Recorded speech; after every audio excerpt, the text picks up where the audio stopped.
Welcome to the Working Hands Art Exhibit.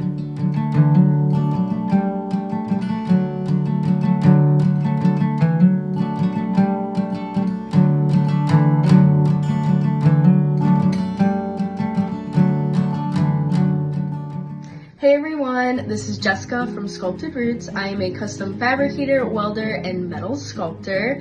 Thanks for coming to the show, and I just want to go into a little bit of my background and experience of how I got into welding. So for me, it actually started off with jewelry making. In high school, I was taking jewelry classes, and I just fell in love with soldering non-precious metals like copper and brass and nickel. And I didn't really know what I wanted to do out of high school, so I found a position at a local jewelry store where they were looking for a cashier, and I knew on site that they had bench jewelers, and I was hoping to work my way into that position. So after a couple of years, I was able to apprentice under several different bench jewelers, and I became a bench jeweler for several years. And during that period, I created Sculpted Roots. I created a small studio in my basement where I was just making jewelry out of like silver and gold. And I was going to art fairs and doing stuff like that. And it was really fun. I was really enjoying it. I was just attending my local community college, just a few classes like prereqs, and I found out that they had a metal sculpting program. And although it wasn't jewelry, it was much bigger, and I was dealing with much more equipment. I thought it would be really fun, so I took that class. And after that first class, I just fell in love with making large-scale metal sculptures. It really challenged my creativity, and a lot of my stuff still has representation of the details that jewelry does. So after taking that first class, I continued to take more classes in metal sculpting, and I was just really enjoying it. I loved progressing my art, and I wanted to become a better welder and fabricator, so I decided to get into the welding. And that's what really opened my eyes up into welding and fabricating as a career, and not just as a metal artist. So I graduated with an associate's in welding and fabricating. I have certificates in metal sculpting. And after I graduated, I decided I wanted to get a job in welding, and I wanted to help myself create a studio, like a fabricating and welding studio at my home. So I thought the best way to do that was get more experience in the field and allow myself to sustain that for me. So I've been in the field for the past 3 years as a custom fabricator and welder in Detroit. It has been wonderful. I am challenged pretty much weekly or daily, and I use heavy equipment from CNC plasma machines to CNC brake presses to lasers.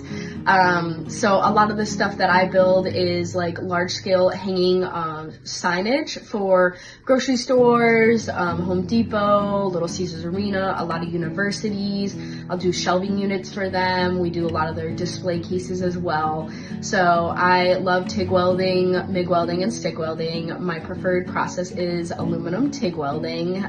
So that's one of my favorite, and I just enjoy the constant challenge that it is, whether it's the prep work or it's the finishing of material program. Working in the trades as a woman is extremely empowering. I found a new level of confidence, independence, and skill in myself because I work with my hands every single day. I'm not afraid to just dive into things knowing that I may fail the first time, but I have the tenacity and the willingness to challenge myself consistently and move past those failures until I do succeed. So working in the trades has given me that outlook and look at things, whether it's just in my art or in my daily job.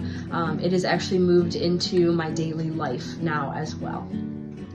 My art has a combination of delicacy, detail, colorfulness, and it is very decorative, but at the moment I'm actually transitioning into a more decorative functional art for myself because I make functional pieces every day at work, and there's detail to that. There's strength, there's bonding, there's a lot that goes into the structural aspects of those pieces as well.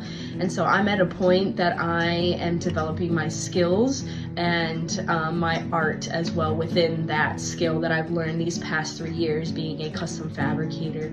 So I'm kind of, my art is aiming to maybe defy this idea that there can't be strength and delicacy or strength and colorfulness and boldness.